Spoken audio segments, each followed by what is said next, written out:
বিছানায় যে বসে আছে সে আমার অফিসের বস, যে কিনা আমাকে দুই চোখে সহ্য করতে পারে না। তাহলে ভাবছেন আমার সাথে বিয়ে কেন হলো তার? এ অনেক কাহিনী। তবে সহজ ভাষায় বলা যায় যে ম্যাডাম আমার সাথে ফেঁসে গেছে, সে ভালোই হয়েছে। কারণ উনার কারণে একটু হলেই চাকরি হারাতাম। তখনই মুখ তুলে তাকায় নিশাত। আমি তোমাকে স্বামীর অধিকার দিতে পারবো না, ভুলে যেও না আমি তোমার বস। বলেছিলাম না, এই মেয়ে আমাকে দুই চোখে দেখতে পারে না। মুচকি হেসে নিজের মনে মনে কথাগুলো বলল আহনাফ। জি অবশ্যই, আমার সেটা মনে আছে। আমিও আপনাকে বউ হিসেবে দেখি না ম্যাডাম। গুড। মনে রাখবে তোমার আমার বিয়ে শুধুমাত্র একটা অ্যাক্সিডেন্ট। বাবা যতদিন দেশে আছে এই নাটক চলবে, এরপর আমরা আলাদা। জি ম্যাডাম। যাও ঘুমিয়ে পড়ো। কোথায় যাব? অন্য কোথাও গিয়ে ঘুমাও, এই রুমে না। ঠিক আছে, আমি আঙ্কেলের রুমে যাই। এই না মানে কি? আসলে আমি আবার একা ঘুমাতে পারি না, আর আঙ্কেলও তো একা। আর অন্য রুম তো শুনলাম গোছানো নেই। সব মিলিয়ে আপনিও এই রুমে রাখবেন না, তাই আঙ্কেলের রুমেই যাই। কোথাও লাগবে না যাওয়া, রুমেই ঘুমাও নিচে। এই ঠান্ডায় আপনি তো আবার এসি দিয়ে রুমকে সাউথ পোল বানিয়ে রাখেন। নিশাত বিরক্ত হয়ে একটা কম্বল আর বালিশ ছুঁড়ে দেয় তার দিকে। আহনাফ হেসে ফুলরে বিছানা করে শুয়ে পড়ে। হঠাৎ চোখ পড়ে নিশাতের দিকে। কি মিষ্টি দেখতে মেয়েটা, কিন্তু ভেতর থেকে একটা ঝালমরিচ। অফিসে সবসময় বকার উপর রাখতো, এবার তো বাসায়ও একসাথে। ভাবছেন বিয়ের পর নিশাত আহনাফের বাসায় না গিয়ে এখানে কেন? এই বাড়িটা নিশাতের বাবা তৈরি করেছিলেন নিশাতের জন্য। তার ইচ্ছে বিয়ের পর নিশাত আর তার স্বামী এখানে থাকবে। আর এমনিতেও আহনাফের আপন বলতে চাচা ছাড়া কেউ নেই। ছোটবেলায় বাবা মা হারিয়েছে, এরপর চাচা তাকে বড় করেছেন। এসব ভাবতে ভাবতে কখন যে আহনাফ ঘুমিয়ে পড়ে নিজেও বুঝতে পারেনি। সকাল সকাল একটা মিষ্টি ডাকে আহনাফের ঘুম ভেঙে যায়। চোখ খুলতেই দেখে কালো শাড়ি পরে হাতে চা নিয়ে সামনে দাঁড়িয়ে আছে নিশাত। অসম্ভব সুন্দর লাগছে তাকে। কতক্ষণ অবাক হয়ে তাকিয়ে থাকে আহনাফ। উঠবেন না? উঠুন, আর ঘুমাতে হবে না, নিন চা। আহনাফ ভালোভাবে তাকিয়ে দেখে দরজার কাছে নিশাতের বাবা। আচ্ছা, তাহলে এই জন্য এই নাটক করছে? নিশাতের এই সুন্দর কথার ধরন দেখে নিশাতের বাবা হেসে সেখান থেকে চলে যায়। তিনি যেতেই আহনাফের সামনে থেকে চা নিয়ে বিছানায় বসে নিজের চায়ে চুমুক দেয়। নাস্তা বানানো আছে, খেয়ে অফিসে চলে আসবে, আমি যাচ্ছি। আজও অফিস? তো না, কিছু না। বলে নিশাত তৈরি হতে চলে যায়। আহনাফ উঠে ফ্রেশ হয়ে নাস্তার জন্য বেরিয়ে দেখে নিশাত চলে গেছে। নিশাত আজ ও অফিস গেল? আসলে আমি বলেছি আজ কিছু গুরুত্বপূর্ণ কাজ আছে। ছুটি তো পরেও নেওয়া যাবে, তাই না? নিশাতের বাবা মাথা নাড়ে। নাস্তা করে রেডি হয়ে আহনাফ অফিসের গেটে যেতে দারোয়ান তাকে থামায়। কি হলো? ম্যাডামের আদেশ, কেউ দেরি করলে 20 মিনিট গেটের বাইরে দাঁড়া করিয়ে রাখতে। আরে ম্যাডামকে বলো আমি এসেছি। এই আদেশ শুধু আপনার জন্যই, আমার কিছু করার নেই। বলে দারোয়ান ভেতরের দিকে চলে যায়। এই রোদের মধ্যে দাঁড়িয়ে থাকে আহনাফ। কি গরম পড়েছে। 30 মিনিট হতেই দারোয়ান গেট খুলে দেয়। আহনাফ দ্রুত ভেতরে গিয়ে নিজের ডেস্কে গিয়ে কাজ শুরু করে। রোদে থাকার ফলে ঘেমে অবস্থা নাজেহাল তার। হঠাৎ পাশ থেকে তার কলিগ হেনা বলে ওঠে, কি ব্যাপার আজ এত লেট আর ঘেমে কেন? ও কিছু না, আসলে বাইরে যা রোদ। ঠিক আছো? তখন নিশাত এসে, অফিসে গল্প করার জন্য আসোনি তোমরা, আর তুমি লেট করে এসেও এত গল্প কিসের? Sorry ma'am. কাজ শেষ করে আমার সাথে দেখা করুন মিস্টার আহনাফ। ঠিক আছে ম্যাম। নিশাত কেবিনে চলে যায়। আহনাফ যত দ্রুত পারে কাজ শেষ করে ছুটে যায় কেবিনে। কেবিনে গিয়ে দেখে নিশাত রাগে চোখে তাকিয়ে আছে। আহনাফ গিয়ে বসবে, কিন্তু তার আগেই, আমি বসতে বলিনি, দাঁড়িয়ে থাকো। জি ম্যাম। আহনাফ ফাইলগুলো নিশাতের দিকে বাড়িয়ে দেয়। নিশাত ফাইল দেখতে থাকে আর আহনাফ দাঁড়িয়ে তা দেখতে থাকে। সব ঠিক আছে। ধন্যবাদ। যাও, আমি আরো ফাইল পাঠাচ্ছি, শেষ করো। আরও? কোনো সমস্যা? না না। যাও। আহনাফ মাথা নিচু করে বেরিয়ে যায়। সে যেতেই নিশাত মুচকি হাসে।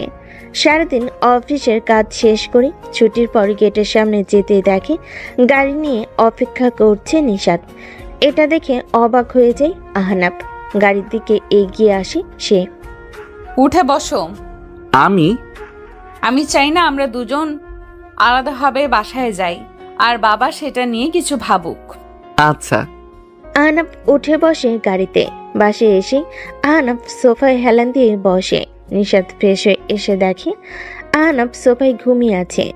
সারাদিন যা চাপ গেছে তার উপর এটা দেখে কোথাও না কোথাও নিশাতের একটু খারাপ লাগে। এসিটা ছেড়ে দিয়ে একটা কাঁথা আহনাফের গায়ে দিয়ে রান্নাঘরে চলে যায় নিশাত।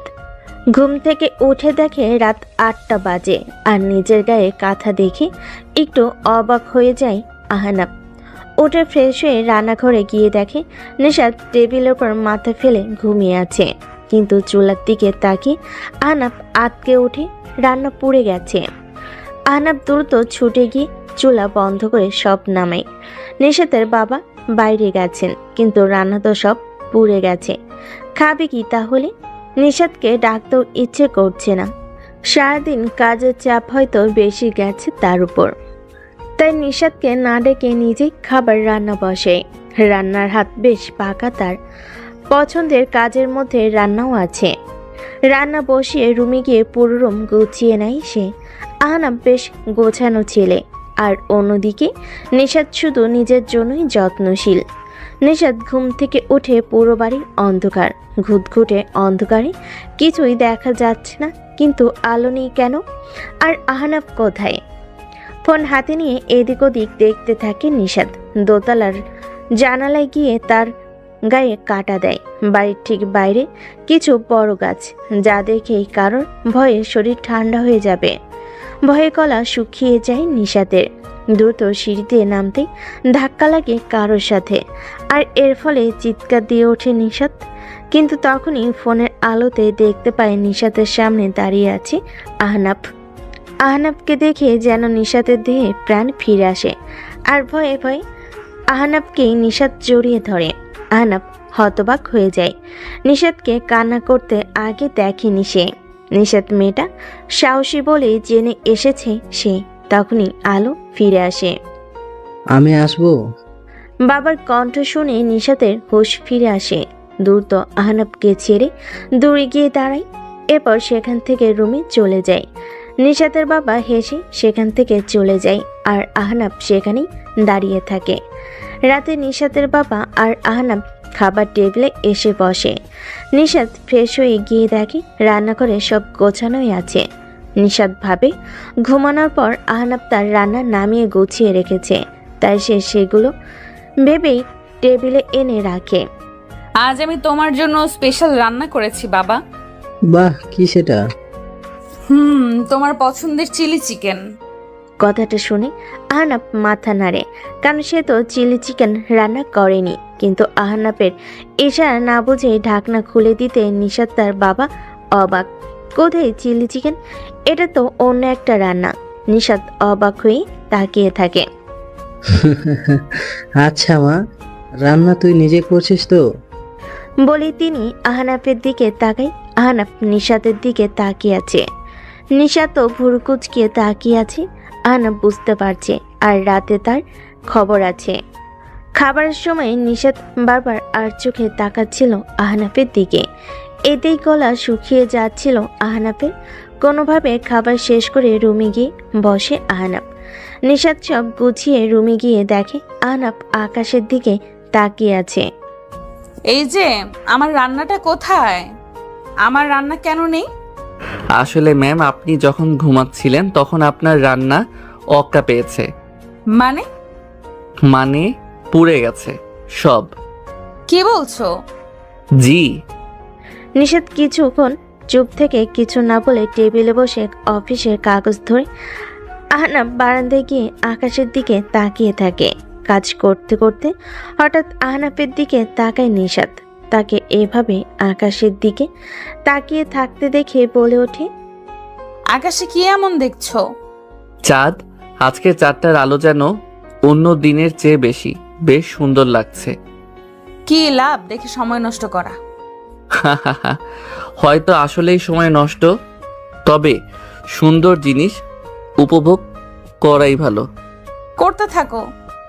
বলে কাজে মন দেয় নিশাত। হঠাৎ আহনাফের ফোন বেজে ওঠে। আহনাফ আসার আগে চোখ পড়ে নিশাতের। স্ক্রিনে হেনা নামটা ভেসে আছে। আহনাফ এসেই ফোনটা রিসিভ করে বারান্দায় চলে যায়। কিছুক্ষণ পর কথা শেষ করে এসে দেখে নিশাত তৈরি হচ্ছে কোথাও যাবার জন্য। কোথায় যাচ্ছেন ম্যাম? রবিন কল দিয়েছে। এত রাতে কোনো ছেলের সাথে বের হওয়া ঠিক দেখায় না। তোমার সাহস কি করে হয় আমার উপর কথা বলার? আমি কি করব না করব তোমাকে জিজ্ঞেস করতে হবে? Sorry ma'am. ভবিষ্যতে এই সাহস আর দেখাবে না। বলেই রাগে গজগজ করতে করতে বেরিয়ে যায় নিশাত। আহনাফ চুপ করে দাঁড়িয়ে থাকে। জানালা দিয়ে দেখে নিচের গাড়িতে অপেক্ষা করছে রবিন, আর নিশাত গিয়ে গাড়িতে উঠে চলে যায়। জানালার পাশেই একটা চেয়ার নিয়ে বসে থাকে আহনাফ। রাত 1টা। নিশাত বাসায় ফিরেই দেখে রুমের লাইট জ্বালানো। রুমে গিয়ে দেখে জানালার পাশে আহনাফ চেয়ারে ঘুমিয়ে আছে। একরকম বিরক্ত হই টেবিল থেকে পানি নিয়ে আহনাফের গায়ে ছুঁড়ে দেয়। আহনাফ লাফিয়ে ঘুম ভেঙে উঠে দাঁড়ায়। সামনে তাকিয়ে দেখে নিশাত। নিজের জায়গায় ঘুমাও। বলে গজগজ করতে করতে চেঞ্জ করতে যায় নিশাত। আহনাফ বুঝতেই পারল না তার ভুল কি। তাও কিছু না বলে ফ্লোরে বালিশ নিয়ে ঘুমিয়ে পড়ে। পরদিন সকালে ঘুম ভেঙে যায় নিশাতের ডাকে। সেই সকালের নাটক, এরপর আবার অফিস। প্রতিদিন 20 থেকে 30 মিনিট বাইরে থাকতে হয় আহনাফের। আর রোজ রাতেই আড্ডায় বেরিয়ে যায় রবিনের সাথে নিশাত। এভাবেই কেটে যায় 1 মাস। কিন্তু এই মাসটাই রবিন ধীরে ধীরে আরও ক্লোজ হতে থাকে নিশাতের, যা আহনাফের ভালো লাগে না। আবার সাহস করে নিশাতকেও বলতেও পারছে না। ইতিমধ্যে নিশাতের বাবা গ্রামের বাড়িতে গিয়েছেন কিছু কাজে, তাই সকালের ভালো ব্যবহারটাও তেমন পায় না আহনাফ। কিন্তু একদিন রাতে আকাশ মেঘলা, যে কোনো সময় ঝড় শুরু হতে পারে। আহনাফ বারান্দায় দাঁড়িয়ে। নিশাত আজও বাইরে যাবার জন্য তৈরি হচ্ছে। আজ না গেলে হয় না? কেন? বাইরে যা আবহাওয়া, যে কোনো সময় ঝড় নামতে পারে। সমস্যা নেই বলে নিশাত বেরিয়ে যায়। আহনাফের ব্যাপারটা ভালো লাগে না। কেন যেন আজ মনটা অশান্ত হয়ে আছে। বাইরের পরিবেশটাও যেন তার মনের মতোই আপাতত স্তব্ধ, কিন্তু যে কোনো বড় ঝড় আসবে। রাতে 8টার মাঝে হঠাৎ সবাই খেয়াল করে টিপ টিপ করে বৃষ্টি পড়ছে। তাই এক এক করে সবাই বিদায় নেয়। শেষে শুধু নিশাত, রবিন আর আরেকজন থেকে যায়। হঠাৎ ঝুম বৃষ্টি নেমে যায়। ভিজতে ভিজতে 3 জন ছুটতে থাকে। একজন তো তার পাশেই চলে যায়। আর রবিন আর নিশাত ভিজতে ভিজতে গাড়িতে গিয়ে বসে। নিশাত ব্যাগ থেকে রুমাল বের করে চুল আর মাথা মুছতে মুছতে বাইরের দিকে তাকিয়ে থাকে। কিন্তু রবিনের চোখ নিশাতের দেহের উপর। ভেজা নিশাতকে যেন আরও বেশি মোহনীয় লাগছে। নিজের উপর নিয়ন্ত্রণ হারিয়ে এগিয়ে যায় নিশাতের ঠোঁটের দিকে। নিশাত আচমকা ব্যাপারটা লক্ষ্য করে ধাক্কা দিয়ে তাকে দূরে সরিয়ে গালের চর বসিয়ে দেয়। তোমার মাথা ঠিক আছে? এই কি করছিস এসব? কিন্তু রবিন তখন এসব শোনার পাত্র নয়। ঝাঁপিয়ে পড়ে নিশাতের উপর। নিশাত কোনোভাবে তাকে ধাক্কা দিয়ে গাড়ি থেকে বেরিয়ে ছুটতে থাকে। আর সে বুঝতে পারছে কেন আহনাফ বারবার না করত। সুযোগ পেলে কেউ ছাড়বে। কান্না করতে করতে ছুটতে থাকে নিশাত। পেছনে রবিনও আসছে ভেবে ভয়ে তার গলা শুকিয়ে যায়। একদিকে রাত 2টা বেজে গেছে, এখনো নিশাতের খোঁজ নেই। তাই চিন্তায় আহনাফের ভালো লাগছে না। হঠাৎ ফোন বেজে উঠতেই ছুটিকে ফোন হাতে নিয়ে দেখে নিশাতের কল। ফোন রিসিভ করতেই শুনতে পায় ওপার থেকে নিশাতের ভারী কান্নার শব্দ। নিশাত কিছু বলতে পারছে না, শুধু কান্না করছে। ম্যাম, আপনি কান্না করছেন কেন? ঠিক আছেন? আমি আসছি। কোথায় আছেন? আসছি আমি। কিছু বুঝতে না পেরে যেভাবে আছে সেভাবেই বেরিয়ে পড়ে আহনাব, কিন্তু ছুটে বাড়ির গেটের সামনে আসতে দেখে গেটের সামনে ছাউনি নিচে হেলান দিয়ে মাথা গুটিয়ে কাঁদছে নিশাত। আহনাব তার সামনে বসতে নিশাত মুখ তুলে তাকায়। আমাকে ক্ষমা করে দাও, আমি আর রাতে বাইরে যাব না। কান্না জড়িত কথাগুলো ঠিক যেন আহনাবের বুকে লাগে, কিন্তু কি হয়েছে তার, আর কেনই বা নিশাত এসব বলছে? রুমে ফিরে নিশাত কিছু না বলে শাওরে চলে যায়। আহনাব কিছু বুঝতে না পেয়ে চুপচাপ অপেক্ষা করে। কিছুক্ষণ পর বেরিয়ে আসে নিশাত। আহনাবের দিকে তাকিয়ে দেখে আহনাব যেন কিছু জানার জন্য আগ্রহ নিয়ে বসে আছে। রাতে খেয়েছো? নিশাতের কথাটা শুনে আহনাব অবাক হয়ে তাকিয়ে থাকে। এই প্রথম নিশাত তার খোঁজ নিল খেয়েছে কিনা। আহনাবের মুখে একটা হাসি ফুটে ওঠে। না, এখনো খাইনি। আচ্ছা টেবিলে বসো, আমি খাবার নিয়ে আসছি। আহনাব মাথা নেড়ে উঠে গিয়ে টেবিলে বসে। নিশাত খাবার এনে বেড়ে দেয়। আহনাব যেন কোনো স্বপ্ন দেখছে, অবাক চোখে তাকিয়ে থাকে নিশাতের দিকে। এই স্বপ্ন কখনো শেষ না হলেই যেন সে খুশি। কাল একটা অনুষ্ঠানে যেতে হবে, যাবে? কোথায়? আমার একটা কাছের আপুর কোম্পানির ব্রাঞ্চ ওপেনিং। আমি গিয়ে করব? ফিরতে রাত হবে আমার, তুমি না গেলে একাই ফিরতে হবে। না না, আমি যাব। নিশাত মাথা নেড়ে খাবার শেষ করে উঠে যায়। আহনাব খুশিতে নেচে ওঠে। পরের দিন বিকেল, আহনাব ঘুমিয়েছিল। হঠাৎ কেউ তার গায়ে ধাক্কা দেয়। ধাক্কা খেয়ে উঠে লাফিয়ে দেখে সামনে নিশাত একটা কালো শাড়ি পরে আছে, খোলা চুল। আহনাব হা করে তাকিয়ে থাকে। মেয়েটা পরীর থেকে কম না। হা করে তাকিয়ে না থেকে উঠে ফ্রেশ হয়ে রেডি হয়ে নাও, এই স্যুটটা পরো। আহনাব তাকিয়ে দেখে একটা কালো স্যুট রাখা পাশে। আহনাব তুরত গিয়ে ফ্রেশ হয়ে তৈরি হয়ে নেয়। রেডি হয়ে এসে দেখে গাড়িতে নিশাত অপেক্ষা করছে, কিন্তু সে পাশের সিটে, এমনিতেই ড্রাইভার সিটে বসে। আহনাব কি দাঁড়ের সামনে। আজ গাড়ি তুমি চালাও। জি ম্যাম। আহনাব দ্রুত গাড়িতে উঠে বসে। বেশিক্ষণ লাগলো না পৌঁছাতে। সেখানে পৌঁছাতেই নিশাত সবার সাথে আলাপ করতে যায়, আর আহনাব খাবার স্টেশনে চলে যায়। খাদ্যপ্রিয় মানুষ সে। নিশাত কথা বলছিল সবার সাথে। তখনই আপু, আমাদের দেখলে না?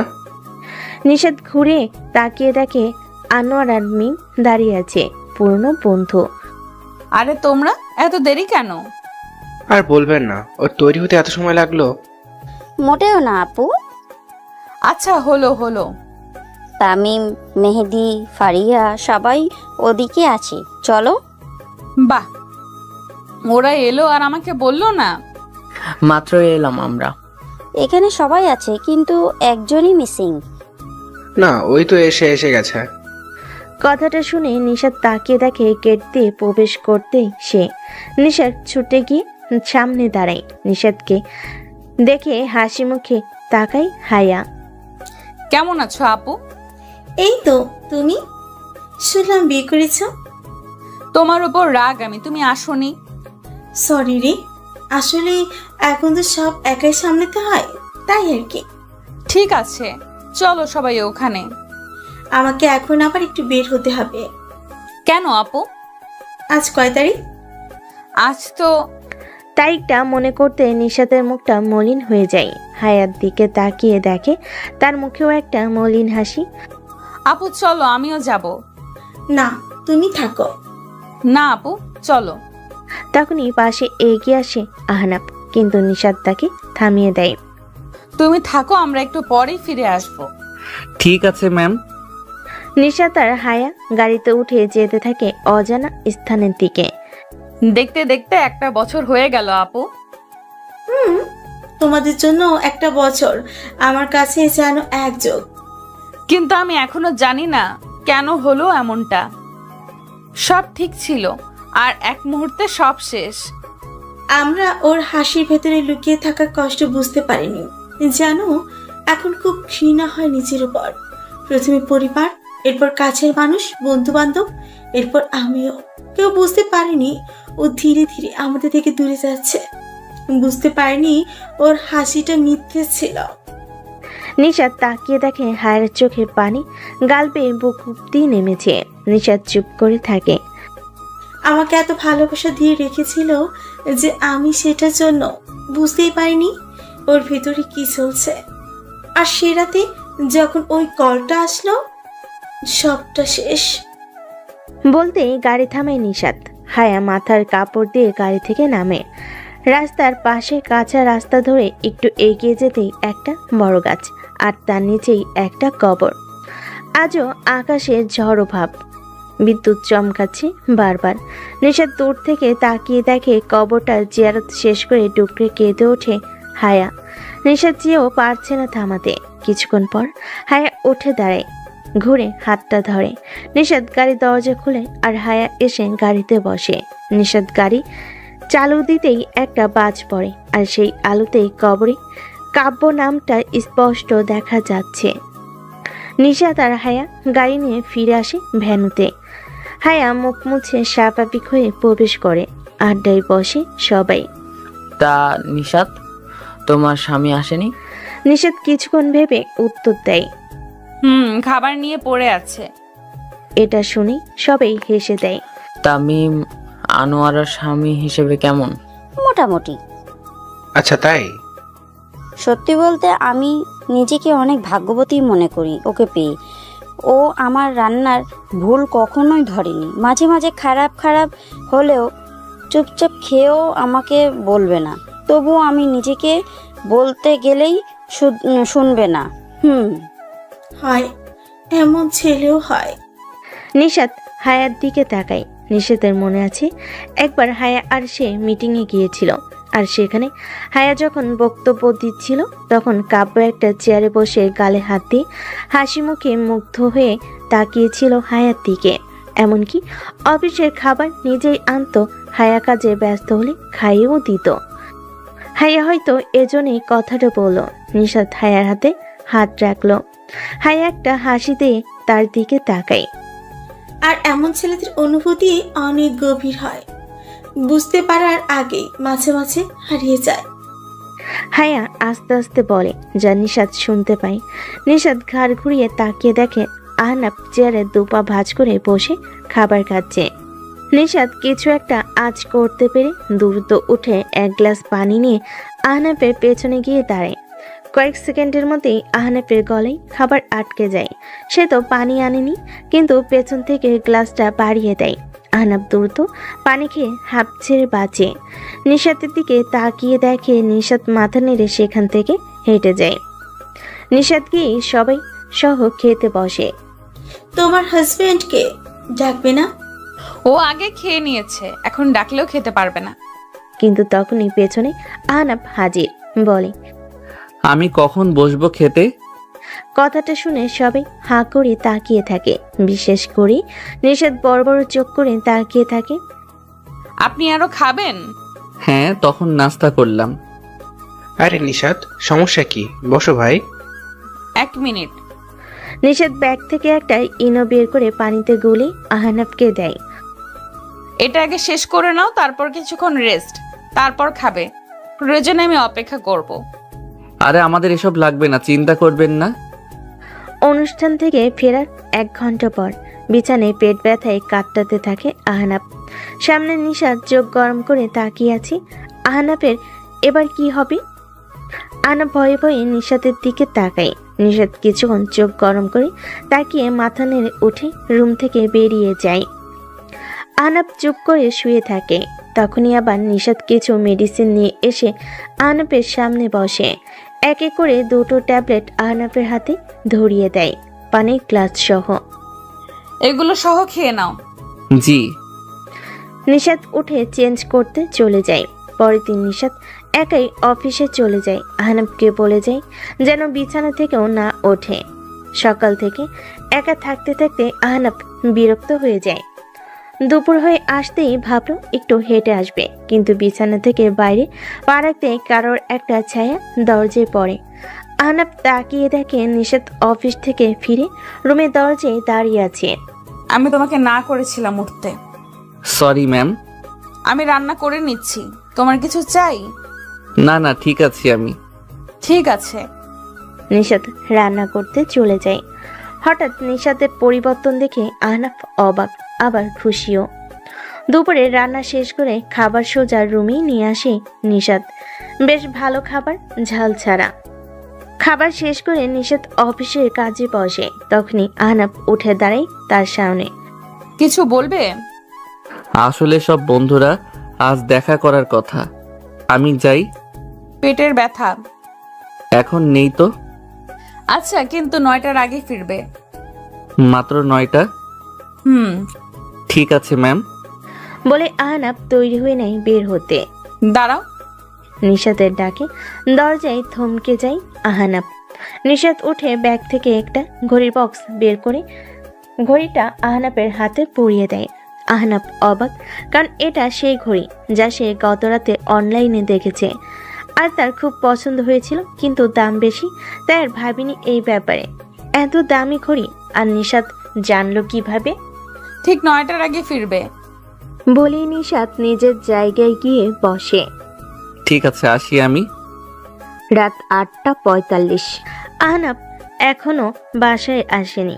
খাবার টেবিলে খাবার সাজিয়ে বসে আছে নিশাত। এখনো আহনাফের খোঁজ নেই। নিশাত উঠে বাদবাকি কিছু কাজ সেরে নেয়। রাত 9:27। এখনো আহনাফ আসেনি। রাত 10:37। টেবিলে ঘুমিয়ে পড়েছিল নিশাত। উঠে দেখে আহনাফ এখনো আসেনি। এবার চিন্তা বাঁধে মনে, কিন্তু তখনই ফোন বাজে তার। দ্রুত ফোন হাতে নিয়ে দেখে আহনাফের কল। কানে নিতেই শুনতে পায়। হ্যালো, কে? আহনাফের বস বলছেন? আসলে ম্যাম, ওর পরিবারের তো কেউ নেই। ওর বাসায় ফেরার সময় রাস্তায় অ্যাক্সিডেন্ট করেছে। আমরা ওকে সিটি হসপিটালে নিয়ে এসেছি। আপনার কাছে ওর আপন কারো নাম্বার থাকলে জানিয়ে দিন। বলেই কল কেটে যায়। স্তব্ধ হয়ে যায় নিশাত। সময় নষ্ট না করে দ্রুত গাড়িতে উঠে রওনা দেয়। খুব খারাপ লাগছে তার। হঠাৎ আয়নার দিকে তাকাতেই অবাক হয়ে যায়। তার চোখ ভেজা। আহনাফের জন্য? কিন্তু কেন? এসব ভাবতে ভাবতেই নিশাত হসপিটালে পৌঁছায়। দ্রুত ভেতরে গিয়ে খোঁজ নেয়। কেবিনের সামনে এসে দেখে আহনাফের বন্ধুরা দাঁড়িয়ে আছে। তাকে দেখে সবাই একটু এগিয়ে আসে। ম্যাম, আপনি ওর বস না? ওর কি পরিবারে কেউ আসেনি? মানে ওর চাচা আর আপন কেউ? নিশাত রেগে আছে প্রচুর। রেগে বলল, আমাকে এত পরে কেন কল দিলে? সবার আগে কেন না? ম্যাম, ওর ফোনে আমাদের নাম্বার বাদে শুধু 2টো নাম্বার ছিল। ওর চাচা আর বস, মানে আপনার। মানে এই ব্যাপারে অফিসের বস কি করবে তাই আমরা ও ঠিক আছে। জি ম্যাম, ও একটু জন্য বেঁচে গেছে। ও প্রায় ট্র্যাকের সামনে চলে গিয়েছিল, কিন্তু কেউ একজন ওকে অন্যদিক থেকে টান দেয়। এরপর আমরা গিয়ে দেখি ওর মাথা ফেটে অজ্ঞান হয়ে পড়ে আছে। এরপর আমরা এখানে নিয়ে এলাম। এখনও অজ্ঞান।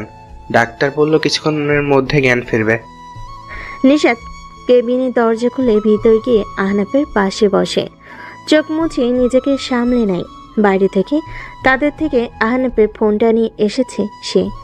ফোনে আসলেই তার নাম্বার বস দিয়ে সেভ করা। নিশাত একবার আহনাফের দিকে তাকিয়ে নাম্বারটা বস থেকে বউ নাম লিখে সেভ করে দেয়।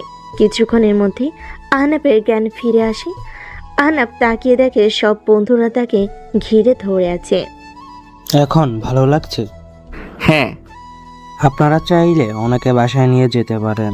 ওনার গুরুতর কিছু হয়নি, শুধু খেয়াল রাখবেন মাথায় যেন চাপ না লাগে। ঠিক আছে ডাক্তার। কিছুক্ষণ বিশ্রাম নিয়ে আহনাফ ওঠে।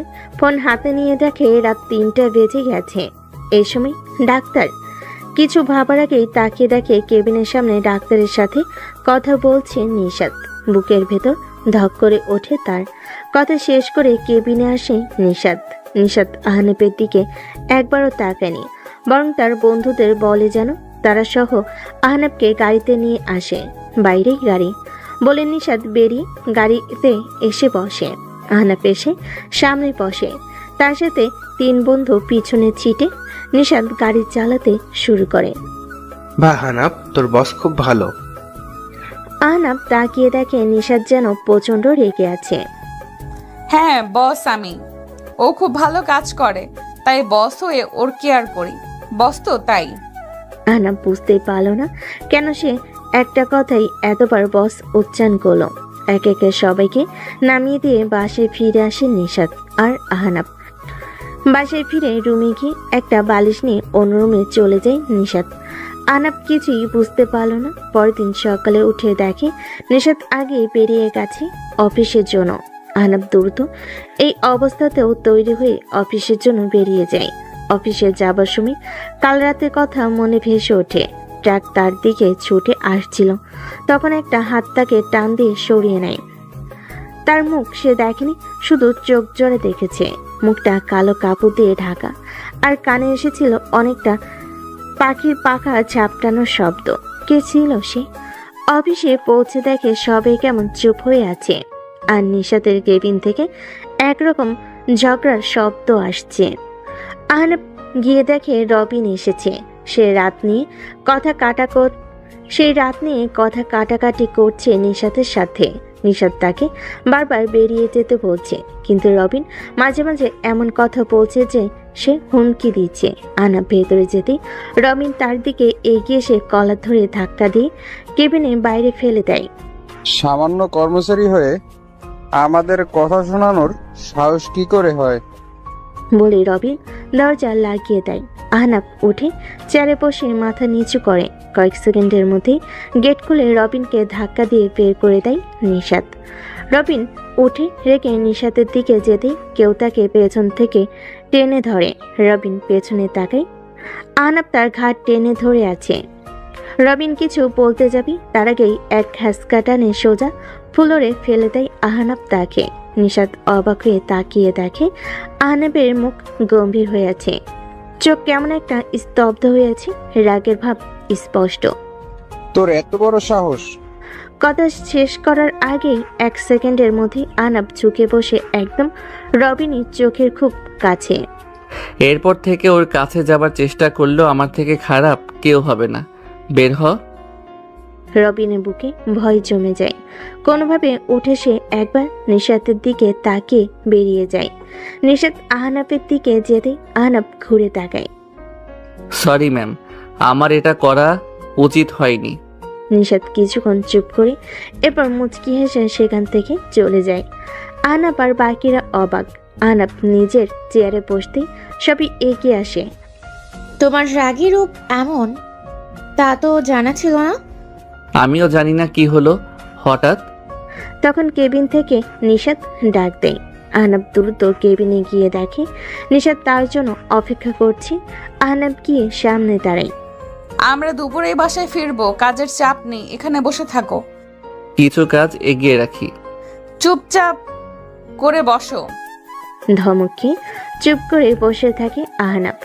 দুপুরে নিশাত কাজ শেষ করে সব গোছাচ্ছিল। আহনাব বের হতে দেখে সবাই কি নিয়ে যেন আলোচনা করছে। আহনাব এগিয়ে যেতেই হেনা উঠে দাঁড়ায়। কাল তোমার প্ল্যান কি? কিসের প্ল্যান? ওমা, জানো না? কাল তো ম্যামের জন্মদিন। কাল? হ্যাঁ, জানো না? তখনই নিশাত বেরিয়ে আসে। তোমার হলো? চলো। আহনা আপনার সাথে যাবে।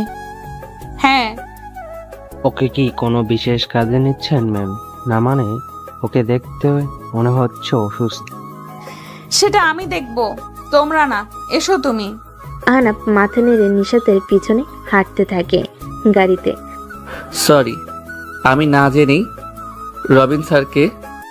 তুমি অফিসে বসের সম্মান বাঁচাতেই তো এমন করলে, তাই না? হ্যাঁ। আচ্ছা, হ্যাঁ ঠিক আছে, বসো। ওকে। বুঝতে পারলাম না ম্যাম। আহনাফ। নিশাতের মুখে নিজের নামটা শুনে পুরো শরীরে কেমন যেন একটা প্রবাহ বয়ে গেল। জি জি ম্যাম। আমার নাম কি? নিশাত ম্যাম। নিশাত ম্যাম। বলতে বলতেই বাসায় ফিরে আসে নিশাত আহনাব। বাসায় ফিরে দুপুরে খাবারের পর আহনাব চুপচাপ বারান্দায় গিয়ে বসে আছে। হঠাৎ রুমে তাকিয়ে দেখে নিশাত ঘুমিয়ে আছে, ক্লান্ত তাই হয়তো। হঠাৎ একটা জিনিস মাথায় এলো, কাল তো ম্যামের জন্মদিন, কিছু উপহার আনা লাগবে। নিশাতকে বলে সে বের হতে দেবে না, তাই আহনাব চুপি চুপি বেরিয়ে যায়। দারোয়ানকে বলে যায় ম্যামকে বলতে সে বন্ধুর বাসায় যাচ্ছে। রিক্সা করে শপিং মলে গিয়ে শাড়ির দোকানে গিয়ে এক একে কিছু শাড়ি দেখতে থাকে। 2টা শাড়ি পছন্দ হয়, কিন্তু দুটোর টাকা তো সে আনেনি। কোনটা নিবে ভাবতে থাকে। এদিকে ঘুম থেকে উঠে আহনাবকে না পেয়ে নিশাত একটু চিন্তায় পড়ে।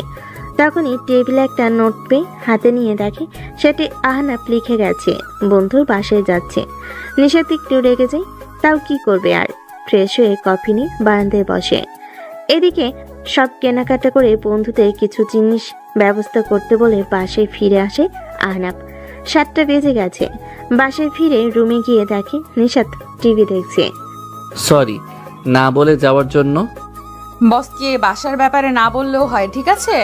টেবিলে পিঠে আছে, বসো, নিয়ে আসছি। নিশাত উঠে গিয়ে পিঠে আর কফি নিয়ে আসে। মুভি দেখবে? আচ্ছা ম্যাম। এরপর দুজন একটা মুভি দেখতে থাকে, কিন্তু আহনাবের মাথায় চলছে রাত 12টার প্ল্যান। 10টা 40 একটা কল আসে নিশাতের। নিশাত উঠে কথা বলতে বলতে বারান্দায় চলে যায়। কিছুক্ষণ পর ফিরে আসে। কে কল দিয়েছে? বন্ধুরা রাত 12টার পর আমার জন্মদিন, তাই যেতে বলল। কিছু অ্যারেঞ্জ করেছে হয়তো। যেতেই হবে। কেন, তোমার কিছু প্ল্যান আছে নাকি বসের জন্মদিনে? আছে। বস তো অফিসে দিতে পারবে। বলে নিশাত হাঁটা ধরে। যদি স্বামী হিসেবে না যেতে বলি? নিশাতের ভেতর ধক করে ওঠে। আলতোভাবে তাকাই আহনাফের দিকে। বলে দেখো। ম্যাম? ম্যাম? না মানে নিশাত, আজ আমারও কিছু প্ল্যান আছে, থেকে যান। নিশাতের বুক থেকে যেন একটা পাথর সরে যায়। ফোনটা তুলে কাউকে কল দেয়। হ্যালো, সরি আমি আসতে পারবো না, আমার স্বামী আজ আমাকে সারপ্রাইজ দেবে। আহনাফ চোখ বড় বড় করে তাকায়। কল কেটে নিশাত আহনাফের দিকে একবার তাকায়। এবার দেখি কি প্ল্যান তোমার তোমার বস বউয়ের জন্য। আহনাফের মুখে হাসি ফুটে ওঠে। কি প্ল্যান করেছে আহনাফ নিশাতের জন্মদিনের জন্য?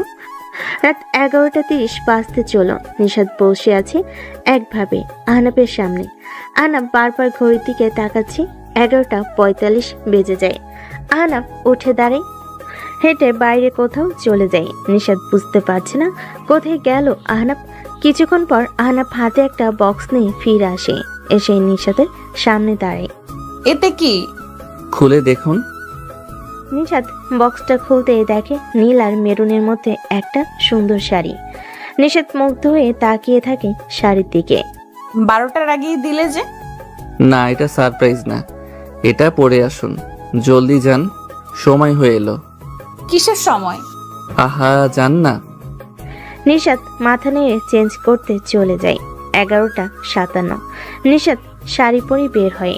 নিশাতকে এই শাড়িতে দেখে আহনাফ মুগ্ধ হয়ে তাকিয়ে থাকে। এই যে দেখা হলো। So sorry ma'am. এবার সারপ্রাইজটা। আসুন আসুন। নিশাতকে নিয়ে দ্রুত ছাদে চলে যায় আহনাফ। পুরো ছাদ অন্ধকার। ছাদ অন্ধকার কেন? কিছুই দেখা যাচ্ছে না। নিশাতের কথা শুনে একটু হাসি আহনাফ। তাদের বাড়িটার আশেপাশে কোনো বাড়ি নেই, তাই আলাদাও আলো নেই। 12টা বাজতেই একটা জোয়ালো শব্দ হয়, আর এক একে বাড়ির চারপাশ থেকে আতশবাজি আকাশে গিয়ে ফাটতে শুরু করে। একের পর এক পুরো আকাশ আলোকিত হয়ে যায়। নিশাত মুগ্ধ হয়ে আকাশের দিকে তাকিয়ে থাকে। এভাবে 5 মিনিট আতশবাজি ফাটার পর পুরো ছাদ আলোকিত হয়ে যায়। সুন্দরভাবে সাজানো ছাদ। নিশাত অবাক হয়ে সেদিকে তাকাতে থাকে। এইসব কখন, কিভাবে? তুমি তো আসলে যখন আপনি ঘুমিয়েছিলেন তখন এতে আমাকে কিছু মানুষ সাহায্য করেছে। বলতে নিশাতের বাবা নিশাতের এক ফ্রেন্ড কেক নিয়ে ভেতরে আসে। বাবা মিলি। হ্যাঁ মা, আমি দুপুরে ফিরে দেখি তুই ঘুমাচ্ছিস। এরপর আহনাফ আমাকে বাকিটা বলল। সরি ম্যাম, না বলে।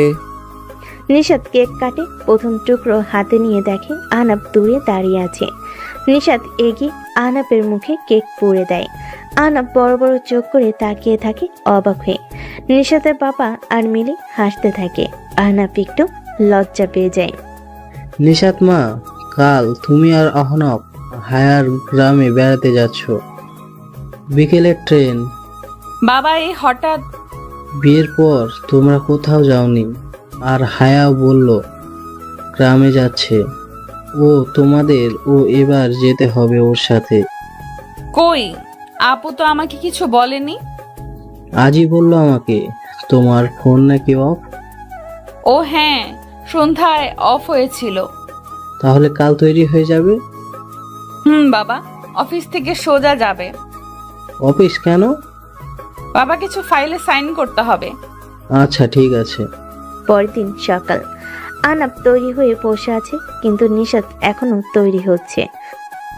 ম্যাম, আর কতক্ষণ লাগবে? 5 মিনিট।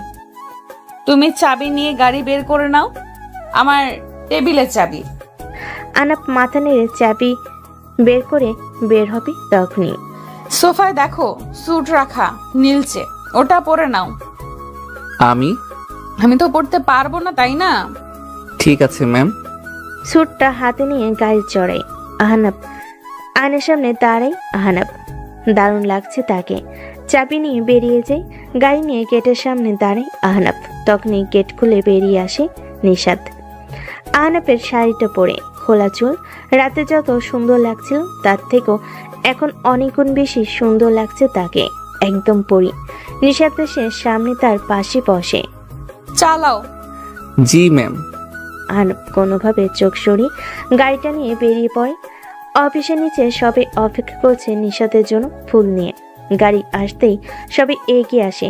আহনাব আগে বেরিয়ে দরজা খুলে দেয়। নিশাত বেরিয়ে আসে। সবাই অবাক, এই প্রথম নিশাত এভাবে অফিসে এসেছে। তাদের মধ্যে রবিনও এসেছে।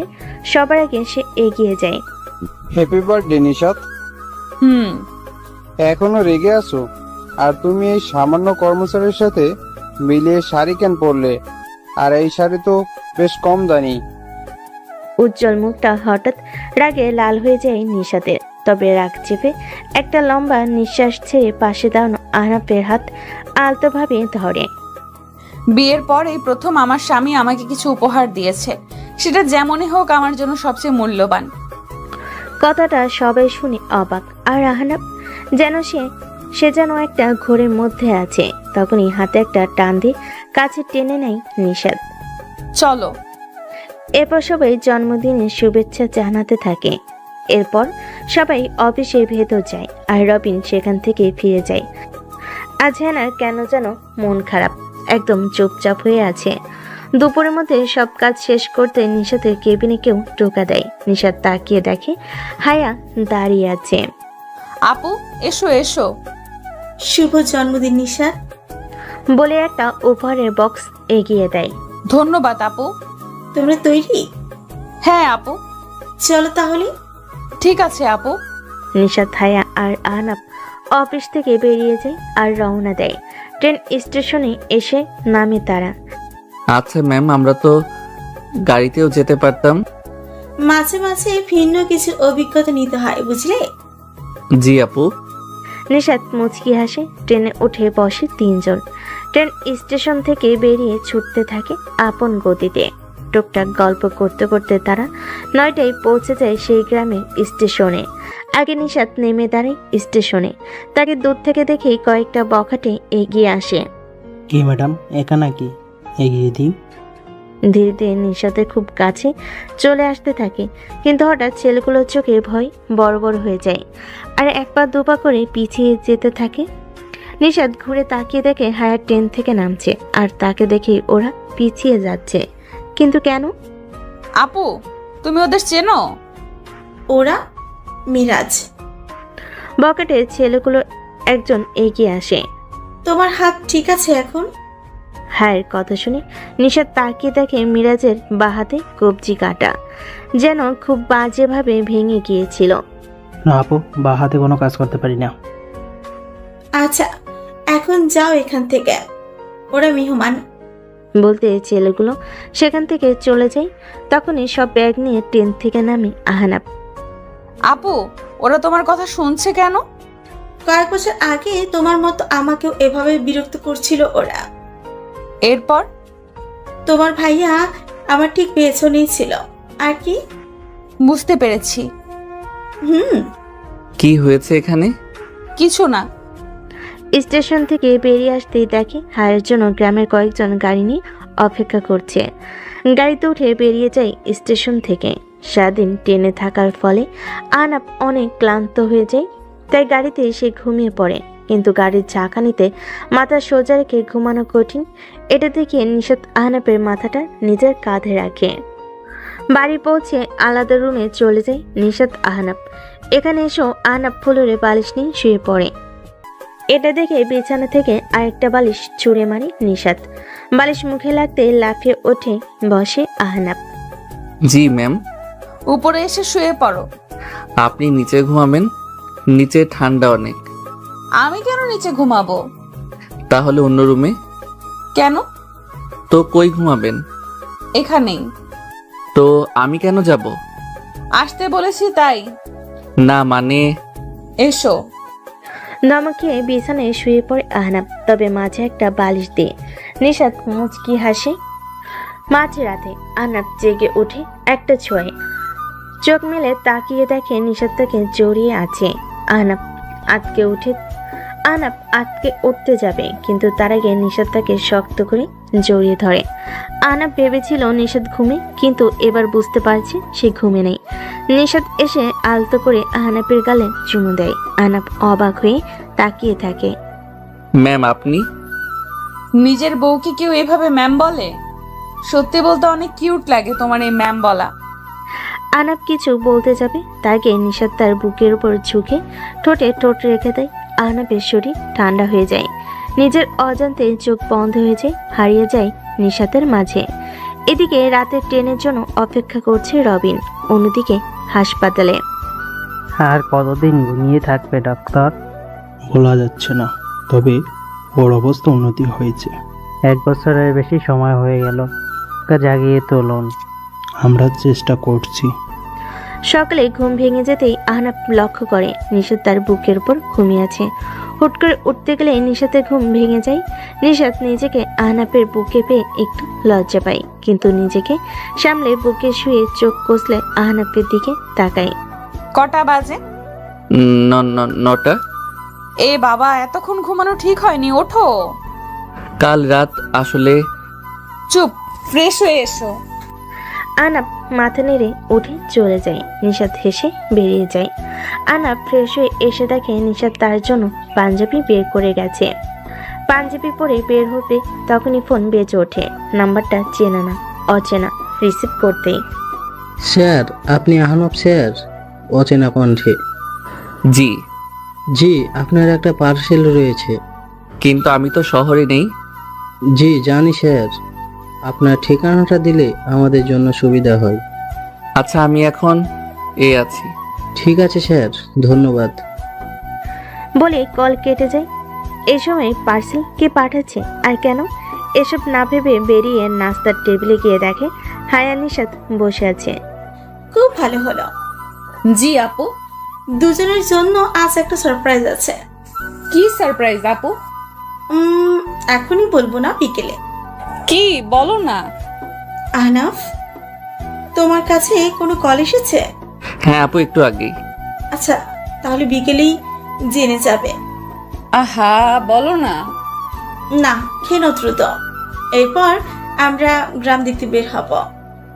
আচ্ছা। আহনাব নাস্তায় বসে। নাস্তা শেষ করে তিনজন গ্রামের রাস্তা ধরে হাঁটা শুরু করে গ্রাম দেখতে। দুধারে মাঠ আর রাস্তার ধারে উঁচু উঁচু গাছ আর শীতল ছায়ার মধ্য দিয়ে কাঁচা রাস্তা চলে গেছে। আর সেই রাস্তা ধরে তিনজন হাঁটছে। মাঝে মাঝে পাশ দিয়ে শালিকের দল উড়ে যাচ্ছে। এক মনোরম পরিবেশ। হাঁটতে হাঁটতে হায়া আর নিশাত হাসি তামাশা করছে। হঠাৎ নিশাত হাঁটতে হাঁটতে আহনাবের এক হাত জড়িয়ে ধরে। আহনাব চমকে উঠে তাকায়, কিন্তু নিশার জন্য এটা ভুল করে ধরেনি। সে ধরেই হাঁটছে আর হায়ার সাথে কথা বলছে। আহনাব তাকিয়ে আছে নিশাতের দিকে। আমাকে পরে সারাক্ষণ দেখতে পারবে, রাস্তা দেখো এখন। জি ম্যাম। কথাটা শুনে চোখ পাকিয়ে তাকায় নিশাত। এতে ভয়ে গলা শুকিয়ে যায় আহনাবের। আহনাবের চোখে মুখে ভয় দেখে নিশাত হেসে দেয়। আহনাব একটু মুচকি হাসে। দুপুর হয়ে আসতেই তারা বাড়ির দিকে হাঁটা শুরু করে। হঠাৎ দূর থেকে একটা বুড়ো লোক ছুটে আসে। এসে হায়ার সামনে দাঁড়ায়। হায়া মা, তুমি এসেছো, আমাকে বলনি কেন? কাকা, আমি রাতে এসেছি। আমি তো বিকেলে আপনার বাড়ি যেতাম। সে তো যেতেই হবে, আজ তো তোমার মিলির গায়ে হলুদ, কাল বিয়ে। কি বলেন? আমাদের মিলি বিয়ে? বাবা, কত বড় হয়ে গেল, বুঝতেই পারিনি। তুমি কিন্তু সময় করে চলে আসবে, মিলি জানলে কিন্তু নিজে গিয়েই টেনে নিয়ে আসবে তোমার। কাকা, আমি যাব। মিলির বিয়ে আর আমি যাব না, তা হয়? আচ্ছা মা, শুনে খুশি হলাম। এখন চাই, অনেক কাজ তো মা, মেয়ের বাবা তো। বলেই লোকটা ধান ক্ষেতের আইল ধরে একটা বাড়ির দিকে চলে যায়। আজ গায়ে হলুদে যেতে হবে, গ্রামের বিয়েটাও দেখে নেবে তোমরা। আপু, বেশ ভালো হলো। আমি কখনো গ্রামের বিয়ে দেখিনি, আজ দেখব। আপু, তাহলে তো আমাকে একটু শপিং মলে যেতে হবে। কেন? আসলে আমি গলায় পরার কিছু আনিনি, শাড়ির সাথে কিছু না পরলে কেমন লাগবে বলো? এখান থেকে সবচেয়ে কাছের শপিং মলের দূরত্ব 3 ঘন্টার। কি বলো? তাহলে বললাম না, ভেবো না, সারপ্রাইজ আছে। আচ্ছা, তুমি কি বলবে ঠিকভাবে? বাড়ি চলো। হ্যাঁ আপু, আমার অনেক ক্ষুধা পেয়েছে। তোমার তো সারাদিনই ক্ষুধা পায়। আসলে সত্যি খিদে পেয়েছে। হ্যাঁ হ্যাঁ, চলো। বাড়ি এসে হায়া রান্নার খোঁজ নেয়। বাড়ির লোকেরা জানে সবই। এদিকে নিশাদ গোসল শেষ করে এসে আয়নার সামনে দাঁড়ায়। ভেজা চুল, এখনো পানি পড়ছে। তখনই পেছন থেকে আহনাফ এসে তাকিয়ে দেখে হতবাক হয়ে তাকিয়ে থাকে। কেন যেন একটা নেশার মতো কাজ করছে নিশাদকে দেখে। এইদিকে এসো তো। হ্যাঁ। আহনাফ এগিয়ে যায়। নিশাদ তোয়ালেটা আহনাফের হাতে ধরিয়ে দেয়। আমার চুলটা মুছে দাও হালকা হাতে। আমি? কোনো সমস্যা? না মানে। কোনো সমস্যা? না ম্যাম। নিশাদ আয়নার সামনে বসে আর আহনাফ পেছনে দাঁড়িয়ে আস্তে আস্তে চুলে তোয়ালে বুলিয়ে শুকাতে থাকে। তার রাতে কি রঙের পাঞ্জাবি পরবে? জানি না, একটা পড়লেই হলো। জানি না মানে? এখনো ভাবোনি? না মানে। থামো, হয়েছে। জি। কালো পাঞ্জাবি আমি আয়রন করে রাখবো। জি আচ্ছা। অনুষ্ঠান শেষ করে বেশ কয়েকদিন পর নিশাদ আর আহনাফ হায়ার থেকে বিদায় নিয়ে শহরে চলে আসে। নিশাদ আগে থেকে পরিবর্তন হয়েছে, এখন আর রাতে একা বাইরে যায় না। আহনাফকে কেয়ার করে, তবে আহনাফ বুঝতে পারছে না তাকে ভালোবাসে নাকি বাসে না। সকালে নাস্তা করে দুজন অফিসে গেল। আহনাফ তার কলিগ হেনার সাথে কথা বলছিল, এমন সময় পিয়ন আসলো। স্যার, আপনাকে ম্যাডাম ডাকছে। গিয়ে বলে আসছি। ম্যাডাম আসবো? আসেন। ম্যাডাম, দরজা লক করলেন কেন? আমি কি কিছু করেছি? বসেন। আপনি অফিসে গল্প করতে আসেন? না মানে ম্যাডাম, এই কথা বলছেন কেন? আমি যে প্রশ্ন করেছি তার উত্তর পাইনি। না মানে ম্যাডাম, একটু কথা বলছিলাম। না মানে জি। আর কিছু বলতে পারলাম না। ম্যাডাম আমার কলার ধরে তার মুখের সামনে নিয়ে আসলো। তারপর যা হলো তার জন্য আমি প্রস্তুত ছিলাম না। ম্যাডাম আমার ঠোঁটের সাথে তার ঠোঁট লাগিয়ে দিল। পাক্কা 5 মিনিট পর ছেড়ে দিয়ে দুজন হাঁপাচ্ছি। আর আমি ভাবছি, এই মেয়ে আমার সাথে এটা কি করলো? আমার ভাবনার মাঝে হঠাৎ ম্যাডাম বলল, কই, আমার সাথে তো বলেন না। তুই এরপর থেকে যদি ওই মেয়ের সাথে কথা বলিস তাহলে তোর একদিন কি আমার একদিন। আমি কোনো কথা বললাম না। তারপর ম্যাডাম আবারও বলল, এখন আমার সামনে বসে থাক। আমি বলে দিচ্ছি কাল থেকে আপনার সিট আমার পাশে করে দিতে। আমি তো অবাক, এই মেয়ে বলে কি? আমি স্বপ্ন দেখছি না তো? আমার ভাবনার মাঝে আবারও বলল, এত অবাকের কিছু নাই। আর হ্যাঁ, কথা বলার জন্য আমি আছি। Okay madam. ম্যাডাম কাজ করছে আর আমি তাকে দেখছি। আজ অনেক সুন্দর লাগছে ম্যাডামকে। আমি এক ধ্যানে তাকিয়ে আছি। এর ভিতর লাঞ্চের সময় হয়ে গেছে, তাই ম্যাডাম আমাকে ডাকলো। আমাকে দেখার জন্য সারা রাত পড়ে আছে। আসো, লাঞ্চ করে আসি। আপনি একটু আগে যে জিনিস খাওয়াইলেন তাতে আর খিদে থাকে? কিছু বললে? না, আমি কিছু বলিনি। আচ্ছা, তাহলে চলো। আমি আর ম্যাডাম অফিসের পাশে একটা রেস্টুরেন্টে আসলাম। খাবার অর্ডার দিল। খাবার খেয়ে অফিসে চলে আসলাম। আজকে এভাবেই দিনটা কেটে গেল। অফিস শেষ করে দুজনে বাসায় ফিরলাম। আমি ফ্রেশ হয়ে বসে মোবাইলে ফেসবুকে ঢুকলাম। হঠাৎ ম্যাডাম রুমে এসে বলল, তোমার মোবাইলটা দাও তো। কেন? আমি দিতে বলেছি। আমি ম্যাডামকে ফোনটা দিলাম। ম্যাডাম ফোন নিয়ে বলল, তোমার ফেসবুক ইনস্টাগ্রাম পাসওয়ার্ডটা দাও তো। কেন? আমি পাসওয়ার্ড দিব কেন? তোরা তো মেয়েদের সাথে কি, আমি তোর বউ, তুই একমাত্র আমার। অন্য কারোর সাথে কথা বললে তোর একদিন আমার যা লাগে। দে পাসওয়ার্ড দে। এইভাবে কেউ মারে? ভালোভাবে বললেই দিয়ে দিতাম। গুন্ডি কোথাকার। কিছু বললে? না, এই নেন। তারপর আমার ফেসবুক ডিটেকটিভ করে নতুন একটা অ্যাকাউন্ট করে দিল। আমি তার হাতের থাপ্পড় খেয়ে আবুলের মতো বসে আছি আর ভাবছি এই মেয়ে আসলে চাইটা কি। হঠাৎ ম্যাডাম রুমে এসে বলল, চলো খাবে। না, আমার খিদে নেই। আমি বলছি খাবে মানে খাবে। সব আমার কথা মতো হবে নাকি? হ্যাঁ, সব আমার কথা মতো হবে। এই কথা বলে ম্যাডাম আমার কলার ধরে ঠোঁটে ঠোঁট মিলিয়ে দিল। কিছুক্ষণ পর ছেড়ে দিয়ে দিল। আমি তার দিকে তাকাতেই দেখলাম লজ্জায় হয়ে গেছে সব। সেই করে আবার সেই লজ্জা পায়। তারপর বলল, আমি তোর বউ, তুই আমার কথা শুনবি না কার কথা শুনবি?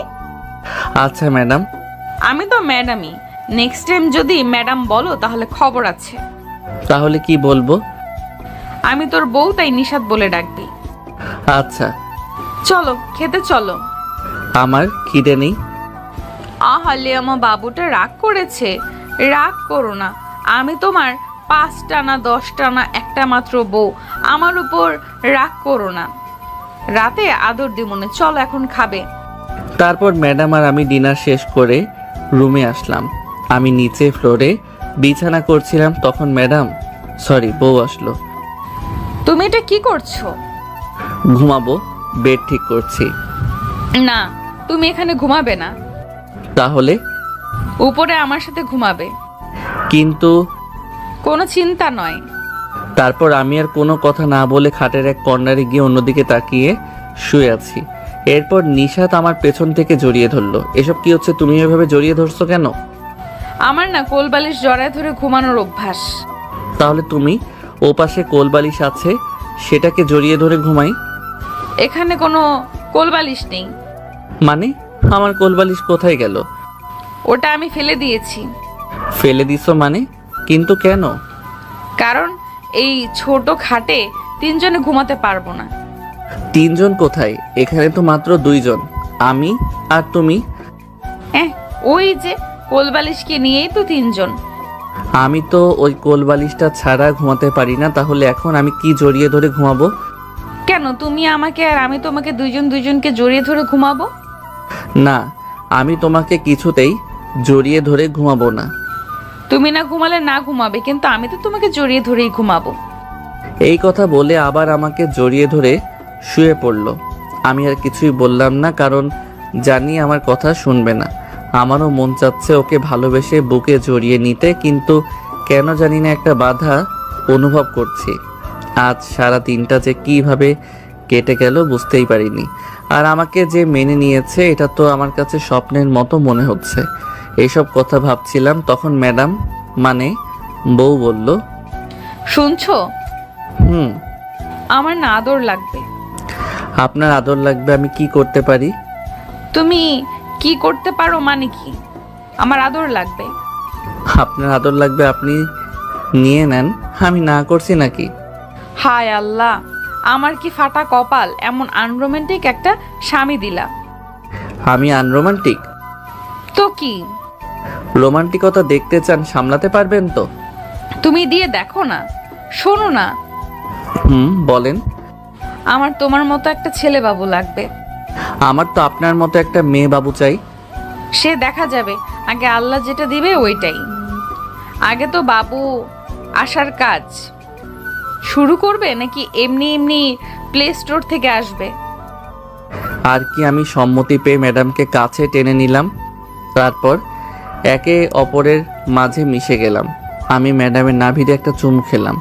তারপর নিচে নামতে লাগলাম, আর ম্যাডাম আমার সারা শরীরে কিস করছে আর এক হাত দিয়ে মাথায় হাত বুলিয়ে দিচ্ছে। এরপর আমরা চলে গেলাম অন্য জগতে। সকালে ঘুম ভাঙলো নিশাতের চুলের পানিতে। চোখ খুলে দেখলাম নিশাত মাত্র শাওয়ার নিয়ে বের হয়েছে। আমি বললাম, তুমি একা শাওয়ার নিলে? তাহলে কি করব? দুজনে একসাথে নিতাম। আহা, শখ কত! অফিসে যেতে হবে, তাড়াতাড়ি ওঠো।